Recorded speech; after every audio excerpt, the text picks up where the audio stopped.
अस्सलाम वालेकुम दोस्तों। आज हम स्टार्ट करेंगे चैप्टर नंबर 16 अल्काइल हैलाइड्स। अगर आप ईकैट या एमडीकैट की तैयारी को और बेहतर बनाना चाहते हैं तो डिस्क्रिप्शन में एक लिंक मौजूद है जो कि आपको मकसद ऐप की तरफ ले जाएगा। वहां पर आप ईकैट या एमडीकैट का बंडल चूज कर सकते हैं जो कि आपकी तैयारी को मजीद बेहतर बनाने में मददगार साबित होगा। आइए स्टार्ट करते हैं। अगर हम अल्काइल हैलाइड्स की बात करें तो इससे पहले हमें अल्काइल ग्रुप की बात करनी पड़ेगी। ऑर्गेनिक केमिस्ट्री में जो सबसे बड़ी फसाद की जड़ है वो अल्काइल ग्रुप है। अल्काइल ग्रुप अगर हाइड्रोजन के साथ कंबाइन होता है तो फॉर्म करता है अल्केन। अगर अल्काइल ग्रुप हैलोजन के साथ में अटैच हो तो अल्काइल हैलाइड्स फॉर्म होंगे। अगर हम अल्काइल ग्रुप की फर्दर बात करें तो अल्काइल ग्रुप अगर OH के साथ कंबाइन होगा तो ये फॉर्म करेगा अल्कोहल्स। अगर अल्काइल ग्रुप ऑक्सीजन के साथ में अटैच्ड हो और फिर यही ऑक्सीजन एक और अल्काइल ग्रुप के साथ में अटैच हो जाए तो ये बनाएगा ईथर। अगर अल्काइल ग्रुप एक ऑक्सीजन के साथ में अटैच्ड हो, पहले एक कार्बन के साथ अटैच हो, फिर कार्बन के साथ डबल बॉन्ड बना ऑक्सीजन का, फिर कार्बन का एक और बॉन्ड हो हाइड्रोजन के साथ, यानी कि CHO ग्रुप के साथ अटैच हो, तो ये फिर फैमिली हो जाएगी अल्डिहाइड्स की।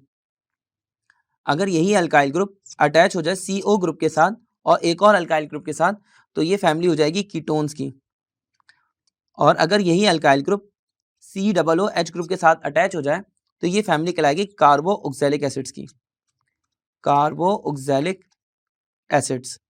अगर हम बात करते हैं अल्काइल ग्रुप की फर्दर तो अगर ये अल्काइल ग्रुप अटैच हो COO ग्रुप के साथ और साथ में एक और अल्काइल ग्रुप के साथ तो ये कहलाएगा ईस्टर। और लास्टली अगर अल्काइल ग्रुप NH2 ग्रुप के साथ में अटैच्ड होगा तो ये कहलाएगा अमाइनो अल्केन्स। अभी और भी फैमिलीज को डिस्कस करना रहता है लेकिन हम इसको यहाँ पर रिस्ट्रिक्ट कर लेते हैं और आगे बढ़ते हैं अल्काइल हैलाइड्स के ऊपर। हमारा आज का टॉपिक अल्काइल हैलाइड्स है, यानी कि जब अल्काइल ग्रुप हैलोजन ग्रुप के साथ अटैच्ड हो। अल्काइल ग्रुप जब हैलोजन ग्रुप के साथ अटैच होता है तो हमारे पास तीन तरह की कैटेगरीज पॉसिबल हो सकती हैं। सबसे पहले तो इनका जनरल फॉर्मूला समझ लीजिए। इनका जनरल फॉर्मूला होगा CnH2n+1 और साथ में एक X लगेगा। अगर इनकी तीन कैटेगरीज की बात की जाए तो इनको प्राइमरी, सेकेंडरी या टर्शरी के अंदर डिवाइड किया जा सकता है। अगर प्राइमरी की बात करें तो प्राइमरी कहलाते हैं 1 डिग्री अल्काइल हैलाइड, सेकेंडरी कहलाते हैं 2 डिग्री अल्काइल हैलाइड और टर्शरी कहलाते हैं 3 degree alkyl halides. Functional group के साथ में जो कार्बन अटैच होता है उस कार्बन को कहा जाता है अल्फा कार्बन। ये अल्फा कार्बन क्या है इसको समझते हैं। लेट्स से फंक्शनल ग्रुप है हमारा X के साथ जो कार्बन अटैच है ये कार्बन कहलाएगा अल्फा कार्बन। अगर ये अल्फा कार्बन सराउंडिंग में एक अल्काइल ग्रुप के साथ अटैच्ड है या एक भी अल्काइल ग्रुप के साथ अटैच नहीं है, दोनों सूरतों में ये कहलाएगा प्राइमरी अल्काइल हैलाइड, यानी कि ये सराउंडिंग में सिर्फ अल्काइल ग्रुप एक अल्काइल ग्रुप के साथ अटैच्ड है, या ये फंक्शनल ग्रुप सराउंडिंग में किसी भी ये फंक्शनल ग्रुप जिस कार्बन से अटैच्ड है वो कार्बन सराउंडिंग में किसी भी अल्काइल ग्रुप से अटैच नहीं है, दोनों सूरतों में ये प्राइमरी अल्काइल हैलाइड कहलाएगा। लेकिन अगर फंक्शनल ग्रुप जिस कार्बन से अटैच है वो कार्बन तो कहलाएगा अल्फा कार्बन और अल्फा कार्बन सराउंडिंग में दो अल्काइल ग्रुप से अटैच्ड है तो फिर ये कहलाएगा सेकेंडरी अल्काइल हैलाइड। और अगर हम बात करें टर्शरी अल्काइल हैलाइड्स की तो फंक्शनल ग्रुप जिस कार्बन से अटैच्ड है वो कार्बन सराउंडिंग में तीन अल्काइल ग्रुप से अटैच्ड होगा। अगर हम इनकी एग्जांपल्स की बात करते हैं, लेट्स से हमारे पास आयोडीन है और आयोडीन जिस कार्बन से अटैच्ड है वो कार्बन सराउंडिंग में एक मिथाइल ग्रुप से अटैच्ड है तो ये पूरा कहलाएगा इथाइल आयोडाइड। इसी तरह से अगर आयोडीन जिस कार्बन से अटैच्ड है वो कार्बन सराउंडिंग में किसी भी कार्बन एटम से अटैच नहीं है, सिर्फ तीन हाइड्रोजन से अटैच्ड है तो ये कहलाएगा मिथाइल आयोडाइड। अब मिथाइल आयोडाइड के अलावा methyl chloride, methyl fluoride, methyl bromide ये सारे ही कंपाउंड्स पॉसिबल हैं। अगर बात करते हैं सेकेंडरी अल्काइल हैलाइड्स की तो आयोडीन जिस कार्बन से अटैच्ड है वो कार्बन सराउंडिंग में दो मिथाइल ग्रुप से अटैच्ड है और साथ में एक हाइड्रोजन से अटैच्ड है। ये एक इसकी एग्जांपल हो सकती है तो इसका नाम हो जाएगा सेकेंडरी। अब तीन कार्बन है 1 2 3 तो इसका नाम हो जाएगा सेकेंडरी प्रोपाइल और आयोडीन है तो आयोडाइड, सेकेंडरी प्रोपाइल आयोडाइड। लेकिन अगर इसकी IUPAC नेमिंग की बात की जाएगी तो IUPAC नेमिंग में हम ये देखेंगे कि आयोडो ग्रुप सेकेंड नंबर पे आ रहा है तो इसका नाम हो जाएगा 2 आयोडो और तीन कार्बन एटम्स हैं तो इसका नाम हो जाएगा 2 आयोडो प्रोपेन। अगर आपको अपनी IUPAC नेमिंग को और बेहतर बनाना है तो प्लेलिस्ट के अंदर एक लिंक मौजूद है, नीचे डिस्क्रिप्शन में जाएंगे तो प्लेलिस्ट की लिंक मौजूद है जहां पर आपको सारी वीडियोस मिल जाएंगी। वहाँ पर आप चैप्टर नंबर 14 की वीडियो 2 देख सकते हैं, जो कि IUPAC नेमिंग के ऊपर ही है। हम बात करते हैं टर्शियरी अल्काइल हैलाइड्स की। टर्शियरी अल्काइल हैलाइड्स के अंदर आयोडीन जिस कार्बन से अटैच्ड है वो कार्बन सराउंडिंग में मान लीजिए 3 मिथाइल ग्रुप से अटैच्ड है, तो इसका नाम हो जाएगा टर्शियरी ब्यूटाइल आयोडाइड। और साथ ही साथ इसका एक और IUPAC नेम पॉसिबल है, वो नाम क्या हो जाएगा? सबसे पहले आप लॉन्ग चेन को सिलेक्ट करेंगे। अब सेकंड नंबर पे मिथाइल भी आ रहा है और सेकंड नंबर पे आयोडीन भी आ रहा है, तो आयोडीन आई जो है वो अल्फाबेटिकल ऑर्डर में पहले आएगा, तो इसका नाम हो जाएगा 2 आयोडो 2 मिथाइल और 3 कार्बन है, तो इसका नाम हो जाएगा propane. 2 iodo 2 methyl propane. Alkyl halides की सारी क्लासिफिकेशन को हम डिस्कस कर चुके हैं। अब बात करते हैं अल्काइल हैलाइड्स को किन किन चीज़ों से प्रिपेयर किया जा सकता है। तो अल्काइल हैलाइड्स को प्रिपेयर करने के लिए हमारे पास 3 फैमिलीज हैं। सबसे पहली फैमिली है अल्कोहल्स, दूसरी फैमिली है अल्कीन्स और तीसरी फैमिली है अल्केन्स। इन तीनों से हम अल्काइल हैलाइड्स को प्रिपेयर कर सकते हैं। एक एग्जाम्पल दे देता हूँ। मान लीजिए अल्कोहल्स है, अल्कोहल्स का फॉर्मूला है ROH। ROH को आपने किसी हेलोजन ग्रुप के साथ में रिएक्ट करवाया या इसको लेट से HX के साथ में रिएक्ट करवाया, तो ये आगे जाके कन्वर्ट हो जाएगा RX में, साथ में H2O में। अल्कोहल का ये वाला रिएक्शन लूकस टेस्ट भी कहलाता है, क्योंकि लूकस टेस्ट के अंदर हम डिफरेंट अल्कोहल्स को डिस्कस करते हैं, डिफरेंट अल्कोहल्स को चेक करते हैं कि ये टर्शरी है या सेकेंडरी है या प्राइमरी, डिपेंड करता है उनकी स्पीड के ऊपर। अगर हमारे पास टर्शरी अल्कोहल, सबसे पहले मैं यहाँ पर लिख देता हूँ कि ये लूकस टेस्ट क्या है। लूकस टेस्ट अल्कोहल्स को डिस्टिंग्विश करने के लिए यूज़ किया जाता है। अगर एक अल्कोहल है जैसे कि ROH, लेकिन ये टर्शरी है, तो यहाँ पे हमारे पास OH ग्रुप के साथ जो कार्बन अटैच्ड होगा, उस कार्बन की सराउंडिंग में 3 अल्काइल ग्रुप्स अटैच्ड होंगे। अब अगर इसको HX के साथ में रिएक्ट करवाया जाएगा तो ये इमीडिएट रिएक्शन करेगा, फौरन रिएक्शन करेगा, यहाँ पे इमीडिएट रिएक्शन करेगा और अल्काइल हैलाइड बनाएगा। लेकिन अगर हम बात करते हैं सेकेंडरी अल्कोहल की, तो सेकेंडरी अल्कोहल HX के साथ में रिएक्ट करेगा, लेकिन इस रिएक्शन में 5 से 10 मिनट का टाइम लगता है और फिर जाके ये कन्वर्ट हो जाएगा सेकेंडरी अल्काइल हैलाइड में, सेकेंडरी अल्काइल हैलाइड में, और साथ में वाटर फॉर्म होगा। अगर हम बात करते हैं प्राइमरी अल्कोहल्स की, तो प्राइमरी अल्कोहल्स को जब HX के साथ में रिएक्ट करवाया जाएगा तो ये रिएक्शन रूम टेम्परेचर पे पॉसिबल ही नहीं है। यहाँ पे आपको हीट करना पड़ेगा, तब जाके अल्काइल हैलाइड बनेगा और साथ में वाटर फॉर्म होगा। ये रिएक्शन स्लो रिएक्शन है, तो इनकी स्पीड से हम डिस्टिंग्विश कर सकते हैं कि हमारे पास कौन सा अल्कोहल था। अगर तीनों अल्कोहल्स को, क्योंकि अल्कोहल्स को जब आप देखते हैं तो वो लिक्विड स्टेट के अंदर होते हैं, उसके ऊपर लिखा नहीं होता कि 3 अल्काइल ग्रुप्स हैं और 2 अल्काइल ग्रुप्स हैं, उसको चेक करना पड़ता है। अगर आपके पास एक अल्कोहल है, आपने उसको HX के साथ में रिएक्ट करवाया और फॉरन रिएक्शन हो गया तो टर्शरी, 5 से 10 मिनट का टाइम लगा तो सेकेंडरी, और अगर बहुत देर से रिएक्शन हुआ या उसको हीट करना पड़ा तो प्राइमरी। आइए आगे बढ़ते हैं। अल्कीन से कैसे रिएक्ट करवा सकते हैं कि अल्कीन्स को आपको रिएक्ट करवाना पड़ेगा X2 के साथ में, यानी कि Cl2 के साथ, Br2 के साथ, I2 के साथ में आपको रिएक्ट करवाना पड़ेगा अल्कीन्स को, तो वो आगे जाके कन्वर्ट हो जाएंगे अल्काइल हैलाइड्स में। जबकि अल्केन्स को रिएक्ट करवाना पड़ेगा HX के साथ में, तो जब HX के साथ में रिएक्ट करवाएंगे तो आगे जाके अल्काइल हैलाइड फॉर्म होगा और साथ साथ में HX का बॉन्ड फॉर्म होगा। यहाँ पर एक मैंने मिस्टेक कर दी है, अल्केन्स को रिएक्ट करवाना पड़ेगा X2 के साथ में। जब हम X2 के साथ में रिएक्ट करवाएंगे तो आगे जाके अल्काइल हैलाइड्स फॉर्म होंगे, और साथ साथ में HX के कंपाउंड्स फॉर्म होंगे। और अल्कीन्स को रिएक्ट करवाना पड़ेगा HX के साथ में। मैं इसकी एक एग्जांपल दे देता हूँ। मान लें आपके पास इथीन है, इथीन का फॉर्मूला है CH2 double bond with CH2। हमने इसको रिएक्ट करवाया HCl के साथ में। जब डबल बॉन्ड टूटेगा तो ये कन्वर्ट हो जाएगा CH2 single bond with CH2 के अंदर। जब यहाँ पर HCl का बॉन्ड टूटेगा तो एक हाइड्रोजन पे पॉजिटिव चार्ज और एक क्लोरीन पे नेगेटिव चार्ज, तो एक जगह पे हाइड्रोजन आके अटैच हो जाएगा और दूसरी जगह पे क्लोरीन, तो ये हो जाएगा CH3CH2Cl, जो कि इथाइल क्लोराइड का फॉर्मूला है। इथाइल क्लोराइड का फॉर्मूला है, जिससे हमें ये साबित हो गया कि अल्कीन से अगर अल्काइल हैलाइड्स बनाना है तो हमें उसके अंदर HX ऐड करना पड़ेगा। अगर बात करते हैं अल्केन्स की, तो अल्केन्स के अंदर हमें X2 यानी कि कोई भी हेलोजन ग्रुप डायटोमिक फॉर्म में ऐड करना पड़ेगा। अल्केन्स को जब X2 के साथ में रिएक्ट करवाएंगे तो आगे जाके फॉर्म हो जाएगा अल्काइल हैलाइड्स, साथ में HX का कंपाउंड। लेकिन ये एक इनअप्रोप्रिएट मेथड है, ये इनअप्रोप्रिएट मेथड इसलिए है क्योंकि यहाँ पे एक कंपाउंड फॉर्म नहीं होता बल्कि बहुत सारे कंपाउंड्स फॉर्म होने लगते हैं, तो इस रिएक्शन को अवॉइड किया जाता है, इनअप्रोप्रिएट मेथड। आगे बढ़ते हैं, हमारा नेक्स्ट टॉपिक है सब्स्टिट्यूशंस ऑफ अल्काइल हैलाइड, जिसको एसएन रिएक्शंस भी कहा जाता है, substitution of nucleophile in alkyl halides. इसी तरह से उसके बाद एक टॉपिक होगा जिसका नाम होगा elimination reactions in alkyl halides. आइए उसको डिस्कस करते हैं। एसएन रिएक्शंस की अगर बात की जाए तो एसएन रिएक्शंस का मतलब है substitution of nucleophile reactions. Nucleophile क्या होते हैं? न्यूक्लियोफाइल ऐसे रेडिकल्स को कहा जाता है जहां पे इलेक्ट्रॉन्स की एफिशिएंसी होती है, यानी न्यूक्लियॉन्स की डेफिशिएंसी होती है। आसान अल्फाज में उन रेडिकल्स के ऊपर नेगेटिव चार्ज मौजूद हो सकता है, जैसे कि X माइनस वगैरह या OH माइनस वगैरह। यहाँ पर ये न्यूक्लियोफाइल्स हैं, लेकिन न्यूक्लियोफाइल्स के अंदर ज़रूरी नहीं है कि नेगेटिव चार्ज हो, जैसे कि अमोनिया गैस है, इधर नाइट्रोजन के ऊपर एक लोन पेयर मौजूद है जो कि इलेक्ट्रॉन का है, और यहाँ पे इलेक्ट्रॉन्स की एफिशिएंसी है, तो ये सब न्यूक्लियोफाइल के तौर पर बिहेव करते हैं। अगर हम न्यूक्लियोफाइल से आगे बढ़ें तो सब्स्टिट्यूशन ऑफ न्यूक्लियोफाइल का मतलब है कि एक न्यूक्लियोफाइल दूसरे न्यूक्लियोफाइल को रिप्लेस करता है।